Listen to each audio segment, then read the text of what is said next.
We got ourselves some blitz gameplay. Here we go. I won the die roll and I elected to go second so I can put pressure on the opponent, and now he's about to get started with he's pitched the blue new card. He's coming in with he made himself a rune chant first with the grass, then he played the scythe. I played 2 times Sigil of Solace. Going up to +1 because of that. And now we're about to get started. Of course, I draw 2 cards and start my turn off with. I do apologize about the glare. It surprisingly worked pretty well for my opponent's side. I gotta do some more work, so that's a hidden red run. Start that off, then a sharpened steel ×2 red. So you're coming in, pitch a blue dawn blade for 9 damage. And the opponent, he does fully block this. He didn't want to take that, so but I got him to use up his equipment and a card out of his hand. So his equipment is about to get worn down pretty good, and this is my equipment on the left side and the right side. It'll eventually go away, but I'm just got to do some improvement to the awning system, but I put a lot of time in injecting cards, so this should be good enough for you. But anyway, here we go. He does that. Alright. He does a full block. And away we go. And now it is my opponent's turn. He's playing Chane. He's coming in with the Dread Scythe. I believe that's the name. It's a rather interesting weapon, I'm not gonna lie. It does put pressure on the opponent. I take 4, go down to 17.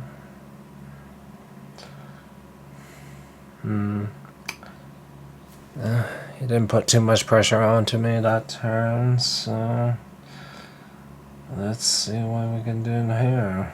We're gonna get started with a Warrior's Valor blue. If you're wondering how many hidden runs I play in this deck, I opted to get rid of the red and the yellow Warrior's Valor for hidden runs so I can put more pressure on. So that is a Dawn Blade. Coming in for 4.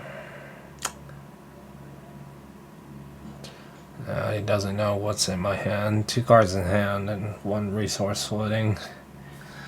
He don't like it, I don't blame him. So he elects to take the damage. I get a dori ability off that. And now, coming in for 3 here. But he blocks with his equipment, nothing on his hands. So here, I pretty much elect to pitch the energy potion and play the sinking steel blade because I wanted to see if he had any defense reactions. He didn't for 1 damage, and Dawn Blade gets a counter. So, not bad of a turn. Goes down to 15. I'm currently 17, and I get a Dawn Blade counter. Not bad. Now, of course, my opponent is about to come back at me. So currently, he is pondering his options right now. I will say this, match 1, you don't really need as much no rune as you might think with the. I do have the robe and the boots, but second match I go in with no runes. Now he plays Shadow Puppetry. This allows you to get +1 and go again to your next attack. And he elects to go with soul reaping. And he banishes Shadow of Ursa with soul reaping. That is coming in for 7 with go again. Has not activated Shane's ability, and soul reaping, in a way, it's pretty much E-strike, but for the shadow player, it's definitely a very good card. I'm not gonna lie, it hits hard, no doubt about that. But certainly looking forward to what else we can do about this. So I elect to take my 2 equipments currently, so that's 1, 2, 3, 6, taking 1 damage currently. Take 1, go down to 16, and of course that is a twinning blade. It is in the deck, 2 of them as a matter of fact. Might as well, because I'm running all those hit and runs plus spoils of war. He's coming in with Shadow of Ursa, which Shane's ability go again. I take 2. He has an action point at the available, so now we're about to see what my opponent Andrew is about to do. Tick tock, Mr. Wick. Tick tock. He plays E-strike. 4/7. Ooh, man.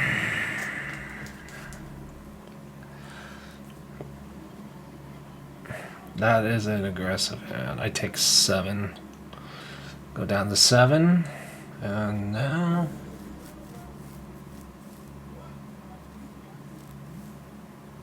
I get some dice out and put 1 counter on each of those. So I got 2 worths of armor block available currently. So now we're about to get started, and probably wondering why I took that 7. I got a scary hand too for him as well. Dawn Blitz coming in with 2 resources floating from the energy potion pitch. It's coming in for 4 currently. And the opponent, what does he do? He elects for a no block, and I react with a route. Coming in for 7. Now, he did definitely take 7, but he didn't know whether or not he was going to have to overblock in that particular situation. And then an arsenal card, and 1, 2, 3, 4 cards in my hand. And now it is Andrew's turn. And off the shackles, he banishes Art of War. Art of War is not too bad, especially in Shadow Brute for turning off Blitz. He pitches and he swings 4 free plus 1 arcane damage, total of 4.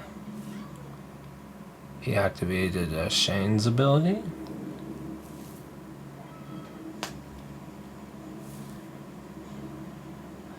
And I like to look at his graveyard to see what kind of crazy shenanigans he could pull off.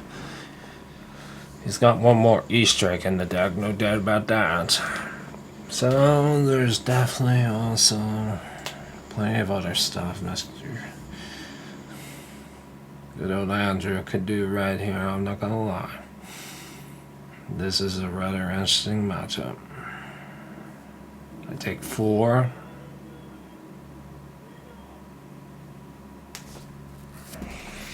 He has go again because of Shane, and now he E-strikes very bigly. Now, can't seem to remember if that was 5 or 7 of it.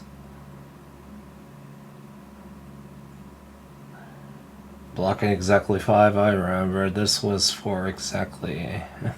He elected for 5 and go again. Because he does not crack the Snapdragon scalers. That's a full block right there.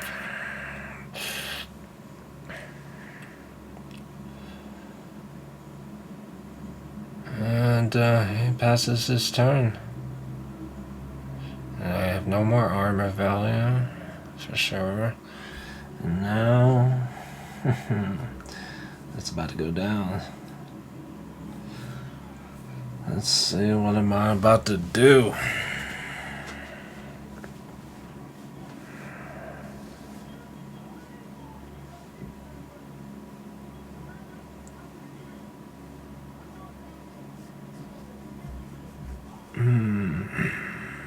Tick tock, tick tock, tick tock.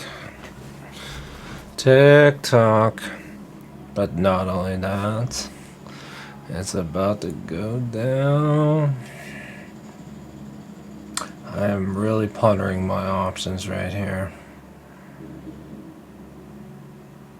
So I elect to pitch the E-strike and come in with Dawn Blade for 4. He's currently blocking for 1 currently. So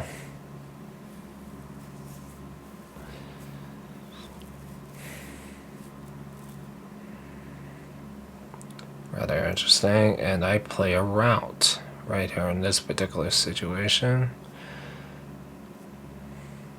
So he's taking 7.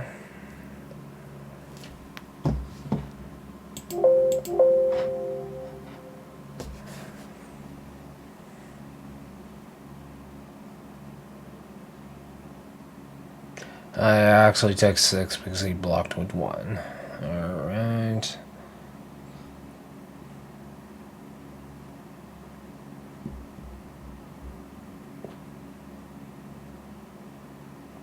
Now he activates Shoulder Shackle's ability. I had to do a bit of editing. That's why he's shaking the Shoulder Shackles. He forgot about it. I had to cut out and fast forward to this part. But anyway, he is coming in with Seeping Shadows, which gives +1 and go again. It's actually a much more rather underrated card, and it adds depth. I do like Andrew's deck here because it is heavy on the blues, so that way he can run an excessive amount. Plus he can play the Dread Scythe right there, the weapon. It's very much underrated, and I wouldn't sleep on this deck. Now I am electing the block. It's coming in for 4, so I take 2. 1 more rune chat. Yep.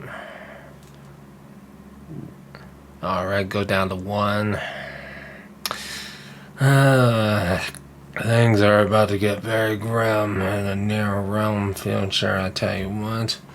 Now he plays that.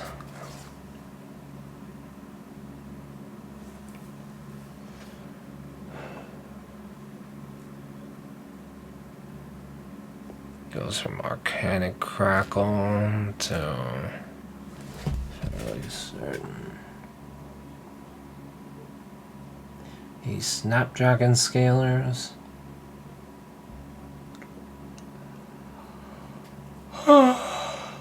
And now he's coming in for 4. And of course,